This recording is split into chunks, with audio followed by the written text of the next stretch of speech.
Tata Motors के result से लेकर कर्नाटका इलेक्शंस तक बहुत कुछ है आज डिस्कस करने के लिए। और एंड में है एक स्पेशल ट्रीट कि क्या गिर सकती हैं हमारी मार्केट्स। तो चलिए शुरू करते हैं इन सारी बातों को डिस्कस करना। सबसे पहले बात करते हैं कि आज ओवरऑल मार्केट्स कैसी रही हैं। एंड आज मार्केट्स ने एक गैप डाउन ओपनिंग करी थी, उसके बाद आया एक शार्प डाउन टर्न, बट उसके बाद क्या फैंटेस्टिक रैली दिखाई है मार्केट्स ने। एक के बाद एक करके स्टॉक्स ऊपर बढ़ते रहे, हमारा निफ्टी भी ऊपर बढ़ता रहा। एंड जो सबसे मेजर कंट्रीब्यूशन रहा निफ्टी में वो रहा आज बैंकिंग स्टॉक्स का। बैंक निफ्टी ने क्या परफॉर्मेंस दिखाई है अपनी। एंड निफ्टी की परफॉर्मेंस बहुत ज़्यादा फीकी लगती है as compared to bank Nifty. आज सारे ही स्टॉक्स ऊपर थे, चाहे वो HDFC बैंक हो, चाहे वो बेसिकली एक्सिस बैंक हो, सब ने आज बहुत स्पेक्टेकुलर परफॉर्मेंस दिखाई है बैंक निफ्टी में। एंड बैंक निफ्टी के ही कारण आज निफ्टी ने वापस 18,300 के लेवल को तोड़ दिया है, उसकी क्लोजिंग उसके ऊपर हुई है। एंड इस पॉइंट पे तो 18,300 का लेवल, जैसा हम अक्सर बात करते हैं, मजाक बन चुका है। आए दिन वो लेवल को कभी नीचे से और कभी ऊपर से ब्रेक कर रहा है, जैसे कि 18,300 का लेवल कोई सिग्निफिकेंस रखता ही ना हो। बट ये एक वीकली क्लोजिंग है एंड वीकली क्लोजिंग काफ़ी ज़्यादा इंपॉर्टेंट हो जाती है, क्योंकि 2 दिन का टाइम रहता है जब मार्केट्स ओपन नहीं होंगी। तो उस टाइम पर जहाँ पे क्लोजिंग होती है वो कहीं ना कहीं हमारे इन्वेस्टर्स और ट्रेडर्स की साइकोलॉजी को ज़्यादा क्लियरली दर्शाता है कि हाँ यहाँ पे क्लोजिंग हुई है एंड इस लेवल्स पर हम कंफर्टेबल है। इस चीज़ का संकेत कहीं ना कहीं हमें आज विक्स से भी मिला। एंड विक्स आज क्रैश कर गया है, विक्स गिर गया है आज ऑलमोस्ट 2.5% से भी ज़्यादा, जो कि एक बहुत ही आश्चर्यजनक बात है, क्योंकि कर्नाटका इलेक्शंस के रिजल्ट्स भी आने वाले हैं। तो इतने मेजर इवेंट से पहले, जिससे काफ़ी ज़्यादा चीज़ें डिटरमाइन होंगी हमारी मार्केट में, विक्स का इतना ज़्यादा गिर जाना एक बहुत ही ज़्यादा बेसिकली, मैं तो बहुत सरप्राइज हो गया। मुझे लगा था आज विक्स ऊपर बढ़ेगा, बट आज विक्स ऊपर नहीं बढ़ा है। अगर बात करें थोड़ी सी OI एनालिसिस के बारे में, तो अगर देखें तो अब भी लोग थोड़े से शॉर्ट स्ट्रैडल बनाने की ही फिराक में है। निफ्टी में अब भी 18,300 पर शॉर्ट स्ट्रैडल्स बन रहे हैं, पर बैंक निफ्टी में सिचुएशंस कंप्लीटली डिफरेंट हो चुकी है। शॉर्ट स्ट्रैडल से लोग बुलिश हो चुके हैं, खासकर 43,500 के लेवल पर लोगों ने बहुत सारी पुट्स राइट करे हैं। बहुत ही ज़्यादा इंपॉर्टेंट लेवल बनता जा रहा है 43,500 जैसे जैसे कि मार्केट्स ऊपर बढ़ रही है। एंड निफ्टी में 18,200 के लेवल पर भी आज काफ़ी ज़्यादा पुट्स आए हैं। एटलीस्ट मैं ये चीज़ देखकर थोड़ा सा खुश हूँ कि लोगों ने बहुत ज़्यादा एग्रेसिव बेट्स लेनी बंद कर दी हैं एंड लोग थोड़ा सा सेफ्टी की तरफ जा रहे हैं। एकदम से इमीडिएटली 18,300 के पुट ऑप्शन सेल करने की बजाय, या बेसिकली बैंक निफ्टी में 43,700 के पुट ऑप्शन सेल करने की बजाय थोड़ा सा एक सेफ्टी जोन में लेके जा रहे हैं, जिससे कि किसी भी रैपिड मूव की आशाएं थोड़ी सी कम हो जाती हैं। हालांकि निफ्टी के लेवल्स अब भी बहुत ज़्यादा हाई नहीं है, बट स्टिल थोड़ी सी सेफर पोजीशंस अगर हमारे इन्वेस्टर्स और ट्रेडर लेके चलते हैं तो बेसिकली एक ज़्यादा शार्प डाउन टर्न की पॉसिबिलिटीज़ काफ़ी ज़्यादा कम हो जाती हैं, जो कि एक बहुत ही अच्छी बात है। अगर थोड़ी सी बात करें वो क्या है स्पेशल ट्रीट कि जिसके कारण हमें लगता है कि शायद क्या पता मार्केट्स गिर सकती हैं क्या, तो चलिए बात करते हैं। यहाँ पे निकल के आते हैं 2 मुद्दे, एक है इंटरनेशनल और एक है नेशनल। सबसे पहले बात करते हैं सबसे इंपॉर्टेंट टॉपिक के बारे में, इंटरनेशनल, जिसके बारे में मुझे लगता है ज़्यादा बातें नहीं हो रही हैं, कोई नहीं बता रहा है। एंड इनफैक्ट अगर बात आ भी रही है तो कुछ ज़्यादा ही पॉजिटिव सेंटिमेंट्स के साथ आ रही है, और मुझे नहीं लगता है ये कोई इतनी पॉजिटिव बात है। तो ये इशू है यूएसए की डेट सीलिंग इशू का। यूएसए की सरकार के पास बेसिकली पैसे ख़त्म होने वाले हैं, वो जो यूएसए के बॉन्ड्स हैं उन पर डिफ़ॉल्ट कर सकता है। एंड मानिए मेरी बात, आप इस टॉपिक के बारे में जितना भी सोचें ये उससे ज़्यादा ही सीरियस है, क्योंकि अगर ऐसा हो जाता है तो पूरी की पूरी दुनिया में एक इकोनॉमिक क्राइसिस की सिचुएशन भी हो सकती है। अब आप ये मानिए अगर कोई HDFC के स्टॉक भी अगर हमारा 5-6% की करेक्शन दिखा देता है तो मार्केट में पैनिक आ जाता है कि भाई इतना ज़्यादा सेफ स्टॉक था, इतना गिर गया।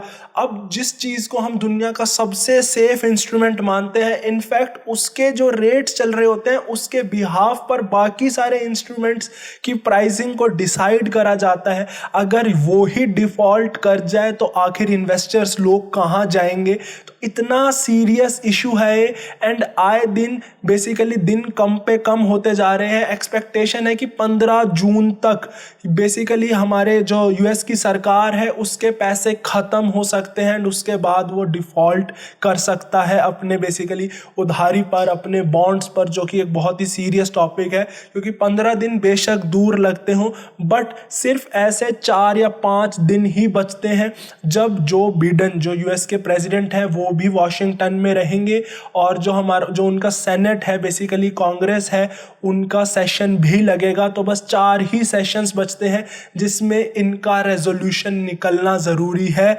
अदरवाइज इस डिफ़ॉल्ट को फिर कोई भी नहीं रोक सकता।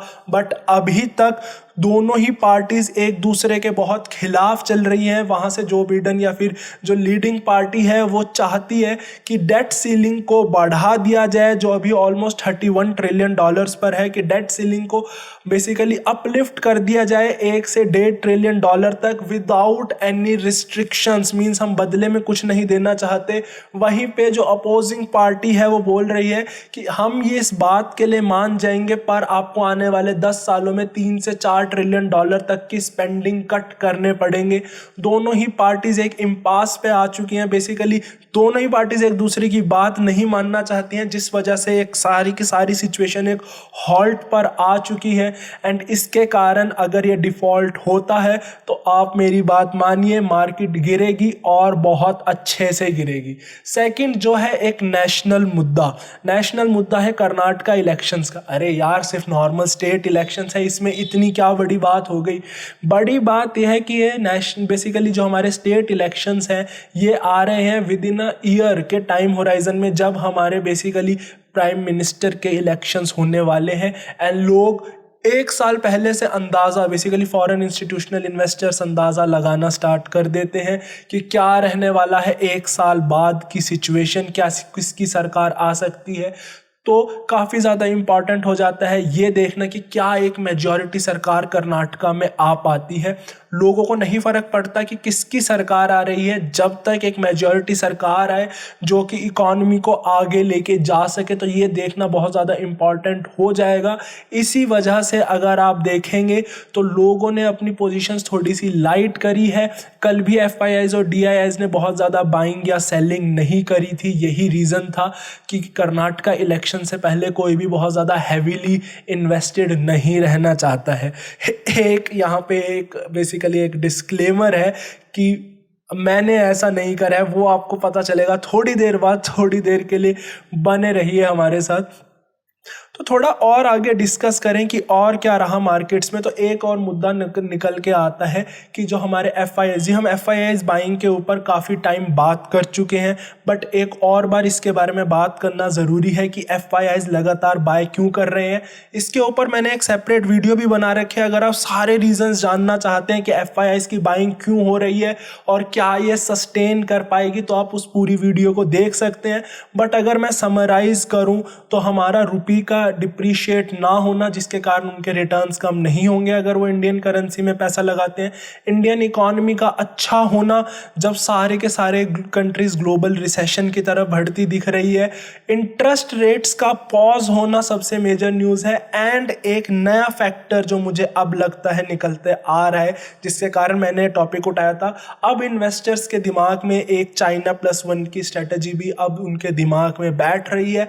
अभी तक इसकी बस बात हो रही थी, बट FIIs द्वारा एक्शन नहीं लिया जा रहा था, सरकार द्वारा काम हो रहा था, बट इन्वेस्टर्स नहीं आ रहे थे उस चीज़ के अंदर। बट अब इन्वेस्टर उस चीज़ को भी वेटेज दे रहे हैं, जिसके कारण इनफ्लो काफ़ी अच्छा आ रहा है।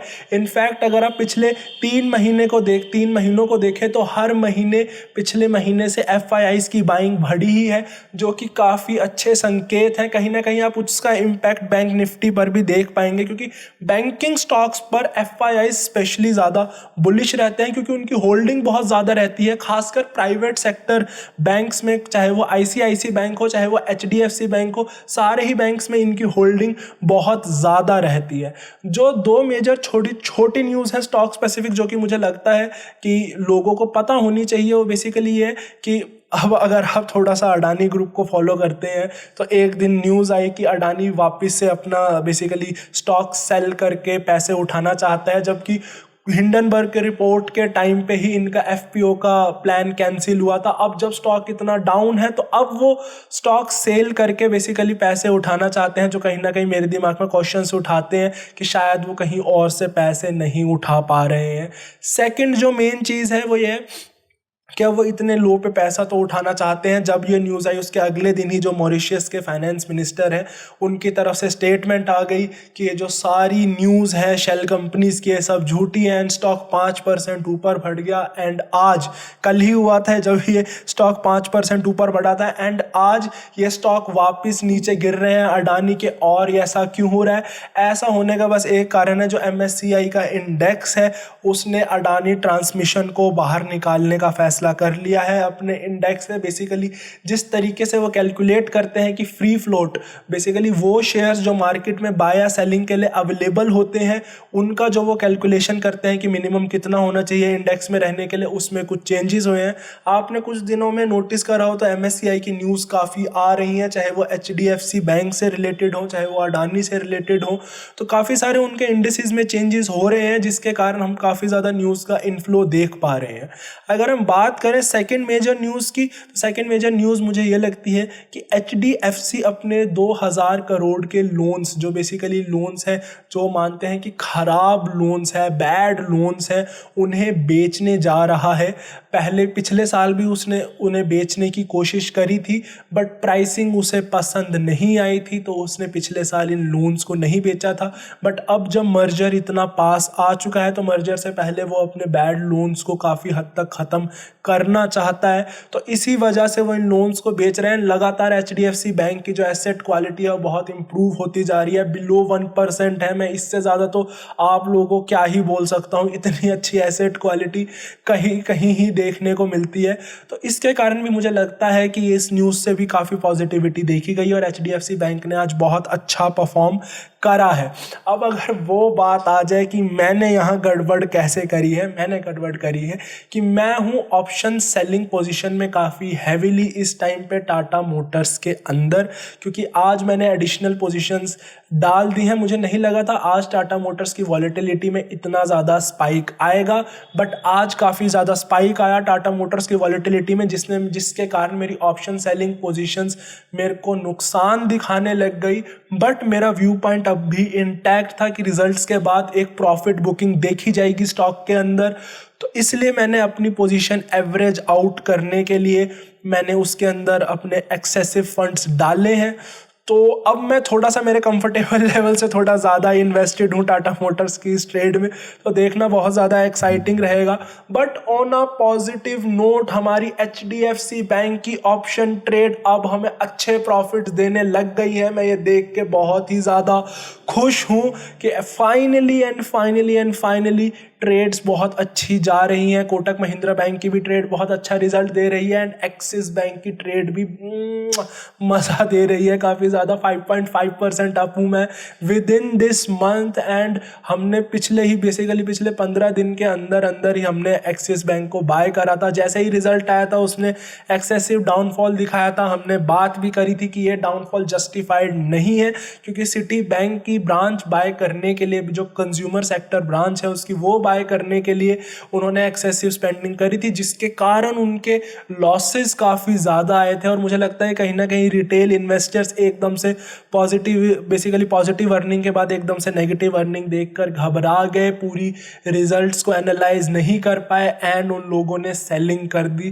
तभी मैं कहता हूँ अगर मार्केट में आना है अपनी नॉलेज बढ़ाइए, समझिए चीज़ों को एंड उसके बाद ही मार्केट में एंटर करिए, नहीं तो ये मार्केट एक एक ट्रैप है जी, सारे पैसे डुबवा देगा। बट अगर आप एक बार चीज़ों को सीख जाएंगे तो हाँ, इस मार्केट में पैसा भी उतना ही ज़्यादा है जितना ज़्यादा कि नुकसान है। तभी आप देखते हैं कि कुछ लोग इतना ज़्यादा कमाते हैं, बाकी सारे लोग डुबाते हैं। बेसिकली उन लोगों के पास, जो उन लोगों के पैसे डूब रहे हैं, उन्हीं का पैसा जा रहा होता है, उन्हीं के पैसे से ये लोग कमा रहे होते हैं।